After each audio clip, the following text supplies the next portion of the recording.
Hello and welcome to our Modern Latin American History course. My name is Brandon Morgan. You'll probably see quite a few videos of me over the next few days as you get oriented with the class. In this video, I want to give you a tour of our course just so that you can find everything that you'll need to find, know where assignments are, how to complete everything that you'll need to do, and so on. Right off the bat, I do want to mention that I try to be as available as I can be in terms of helping you out with any questions that you have. I do recognize that our course uses a lot more digital tools than many online courses. So we'll be using Twitter, we'll be using Tiki for our course timeline. I've posted video tutorials in the appropriate tabs over here in the course content section. So when reading tweets, for example, there is a tutorial for how to get started with Twitter. In the timeline, there's another one that helps you get started with Tiki. I try to make things as straightforward as I can, but I also understand that many of us don't have experience with these digital tools and that you'll probably have questions. So please don't hesitate to ask me those questions whenever they pop up. Send me an email, send me a text message, send me a tweet, whatever it might be, and I will do my best to get back to you and help you out with those things.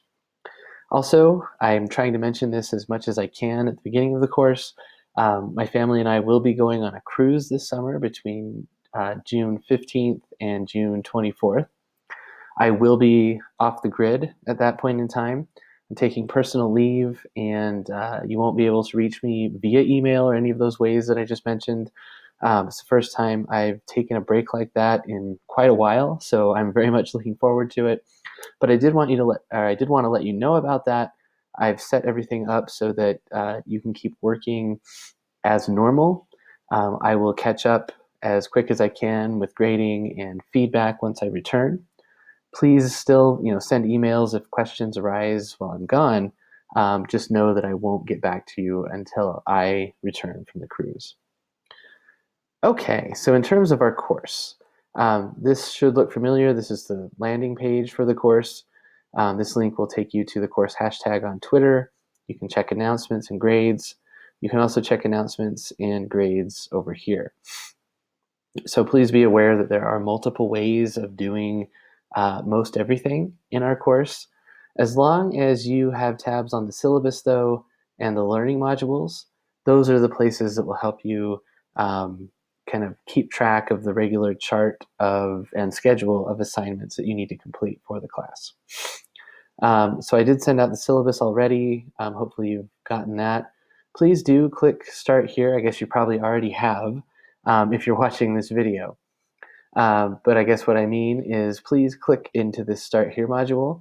I'll be replacing this old video with the one I'm currently making once I finish it.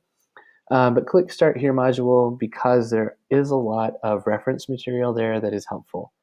There's a link to the syllabus, which of course is also available here in the syllabus tab, but there are also links to CNM's policies on academic integrity. There are help links for online learning at CNM, for Blackboard, for using our online office hours tool, which is called Collaborate Ultra, and so on and so forth. So please look through that so that you know what's there, just in case you have questions and need help with anything. The syllabus, I have emailed that out to everyone. If you joined the class within the last couple of days, though, I probably didn't have you on my roster yet, and you didn't get an email with the syllabus, so please make sure that you read over it and understand it and ask me any questions that you have. The assignment for the journal entries is also here. As you know, if you've already looked at the syllabus, it has live hyperlinks within it to all of the various assignment instructions. So you can get those directly from the syllabus itself, or you can find all of those down here in course content. Please do check out the instructor information section, not just so that you can get my contact info and see this awesome picture of me in Antigua, Guatemala last year, but also so that you can scroll down and see what you can expect from me in terms of response times. You can find the late policy. I do accept late work. and also some, excuse me, some hints about the required readings. I will be updating this not quickly, but soon.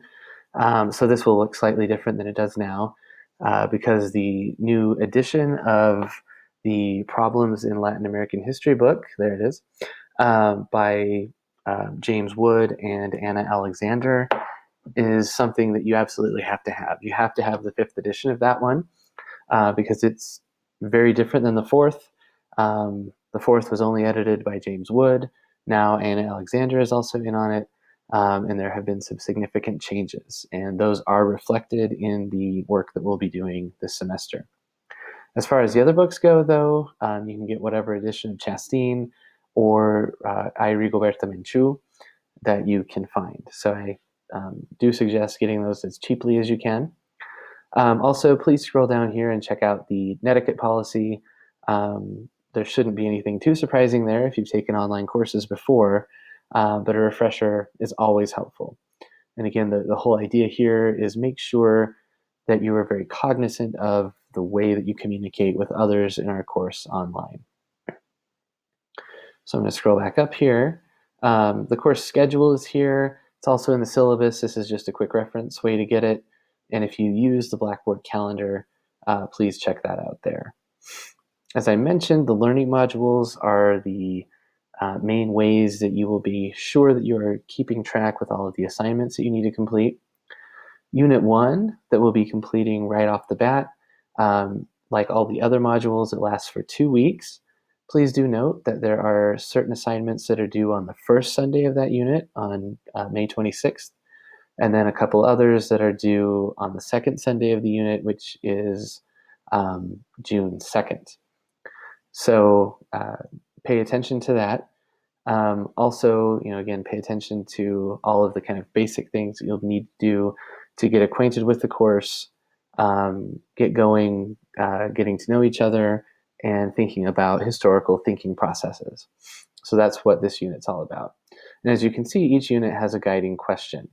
So all of the work that we'll do, and I should say this is something that's new this semester to this class, so I've redesigned it a bit so that we have a guiding question for each unit, and all of the work that we'll be doing in those units will help us to answer those main questions. So we'll be working kind of together and individually in the assignments that we complete to answer those questions. And as you'll notice, these are big questions. They're not easily answered. They're things you would have to write essays and essays about. And so, again, there's not like one assignment where you come out and directly answer this thing. But this is the question that we're all working towards as we complete our work together. I'm scrolling down here to show you Unit 2 through Unit 5. Those follow the same structure. So they're different materials, different topics. I shouldn't say different materials, but different chapters in our books, different topics, same books. In each of those, same assignments, but we'll be working on different questions.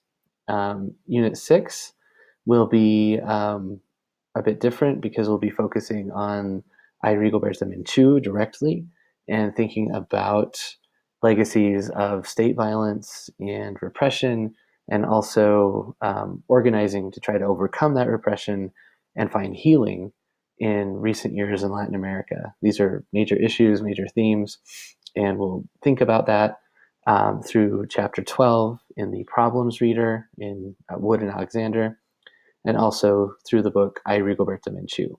So Unit 6 will be focusing on that entire book. It's a good idea if you can read it little by little before we get there so that you're not trying to read the whole book then.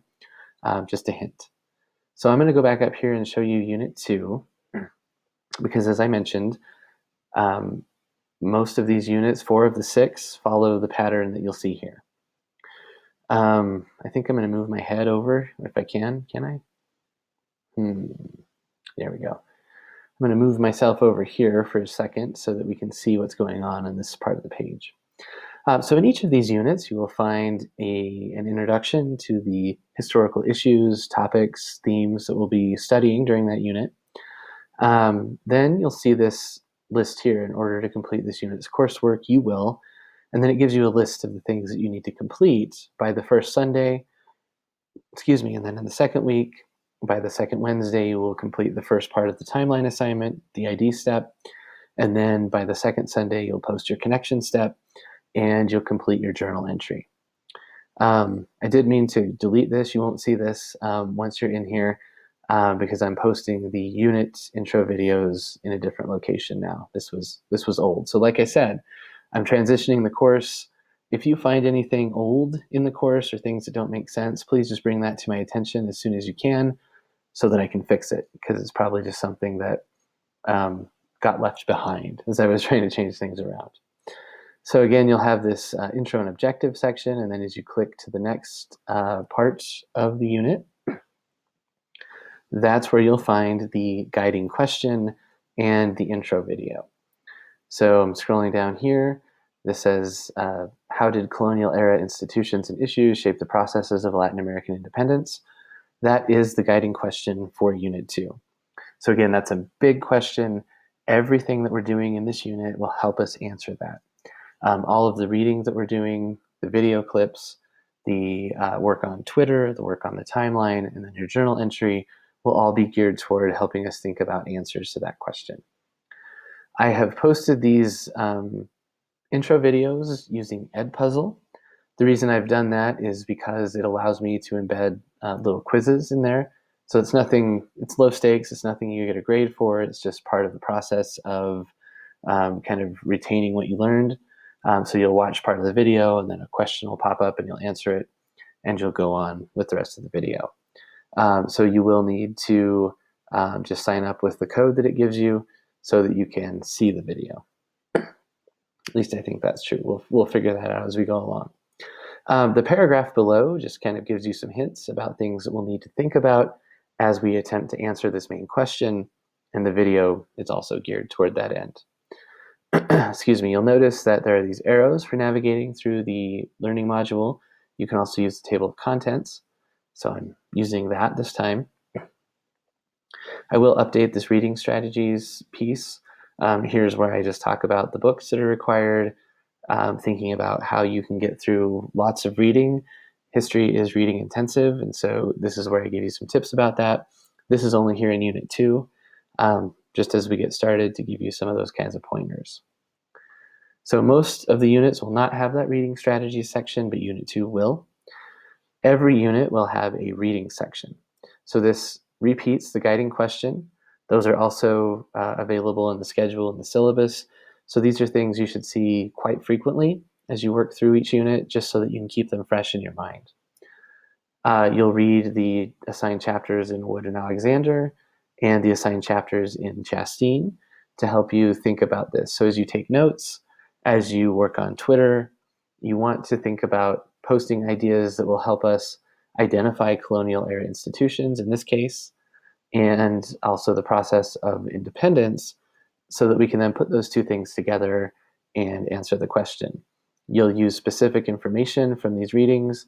Well, maybe you haven't guessed, I don't know if I've made it very clear. Wood and Alexander is the main focus of our work in our class. So I'll say more about that book in the reading strategy section, so check that out. But that is the book that provides a mixture of primary and secondary sources that will give us a lot of clues and ideas about how we can use historical evidence to answer these questions. The optional readings, again, they're optional, so if you get a chance to look at those, please do. They will help us answer the question as well, but they are not required. These questions also, they're kind of supplementary. They're things that might help you think about how you could answer the main guiding question. You don't have to complete any assignments for these. They're just to help you kind of break down the readings and think about them as you go. Each of these units also contains a film clip section. As I've noted here, I don't expect that you'll watch them all. The readings are the kind of key main element of our class. These videos are here to give you a different perspective, help you understand things that maybe you didn't quite get. So sometimes they'll include things from like the Crash Course series on world history, or there are a lot of Stephen Volk's videos about different um, events and issues in Latin American history. So that's what you see here. Again, you can watch those as you're able to. If you don't get to them, don't sweat it, because they're there just to help you out as a supplemental resource. The reading tweets section reminds you that you need to complete your tweets for this unit.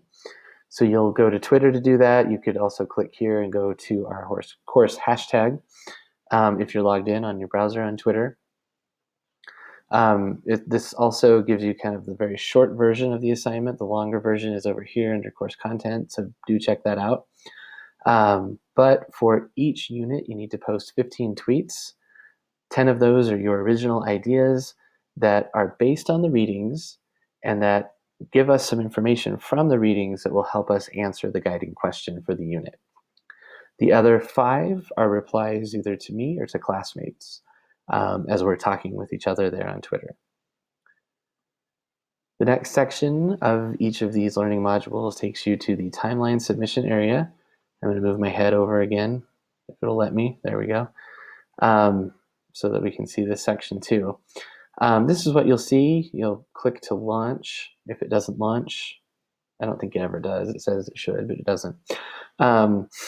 This is where you will submit your Word document or similar. When I say that, I mean if you use a different kind of word processor, if you use Google Docs, if you use Pages, any of that's fine. You submit it here though. So you click into this and it has an attach file section. Then when you want to do the connection step, it's also here. So for the ID step, you submit up here, the connection step down here. If you're outside of the learning module because you're doing your reading and you want to come back and submit your timeline work, you can just use this tab over here in course content labeled timeline to go directly to the submission area that I just showed you. This is the place also where you find a link to the course timeline on Tiki-Taki. You'll find another link to the timeline assignment instructions. So you'll need to read through those so that you understand what it is you're doing for this assignment. You'll find a tutorial where I walk you through how to complete the assignment. You'll also find a content tutorial in terms of thinking about what it is you should be writing about in these assignments. And then I'll probably take this section out rather than focusing. I'll leave it in so you can think about it. But historical significance is one way of thinking about the analysis that you'll do in these assignments. We're focusing directly on the guiding question. And so this is kind of how did you explain the connection between the ideas you presented in your timeline submission to explain how that answers the guiding question. So that's a piece of that. Scrolling down, here are the folders for those submission areas. So Unit 2, I click there, and this should look familiar. This is what we just saw once it loads from that link in the learning module. So as I mentioned, there are always multiple ways of getting to things. Please use the one that works best for you given wherever you're at with the current learning module, the current unit. Here we are back in Unit 2. We just saw the timeline submission, so I'm going to click Journal. This gives you a similar kind of thing where you need to click to launch. This will take you to the journal area. Remember that the instructions for that are in the syllabus itself, but also in the syllabus tab. Then each of these modules contains a self-assessment and looking ahead. So basically this just gives you the list again of the assignments that you should have completed over the last 2-week period so that you can check that off and make sure you've done everything. And then it gives you a list of things that you need to complete outside of the learning modules. So for example, in this class, we only have 2 things like that. There's a final project that you can get more information about over here. Also the Menchú essay, again, both of those, the specific information is there and via links in the syllabus. Both of those are due on the last day of class, Friday, August 9th. So they're the big assignments in terms of we're not taking exams, but instead we're working on these 2 things as our kind of capstone for the course. So that's just to remind you that you need to have an idea about what's going on with those well before we get to Unit 6. All right. So again, if you use the learning modules, you'll have these kinds of lists that will help you check off all of the assignments that you need to have completed. You use these course content links to help you find detailed information about the assignments. The Chastain intro videos is something that's available via the publisher of that book. If you're interested, it's just there as an additional resource. Course communication, please do check announcements. I tend to post those pretty regularly. This gives you a link to your CNM email. This is where we do online office hours. Um, Pronto IM is a new instant messaging feature. I haven't set mine up yet because I'm not sure whether people are going to be using it. Nobody used Blackboard IM when it was around, so I've given you many other ways to contact me. So if it's decided that we need this thing, we'll get it up and running. And then, of course, here's where you can check your grades. Also, check out all of these various help links. They are important for helping you figure out things like Blackboard, access to the library, and so on. All right, I'm going to end things here. I'll just go back to the landing page for our course, but please don't hesitate to ask questions whenever you have them. Hopefully that was thorough enough that you kept watching it and didn't stop halfway through, but also that it covered things that you may have questions about.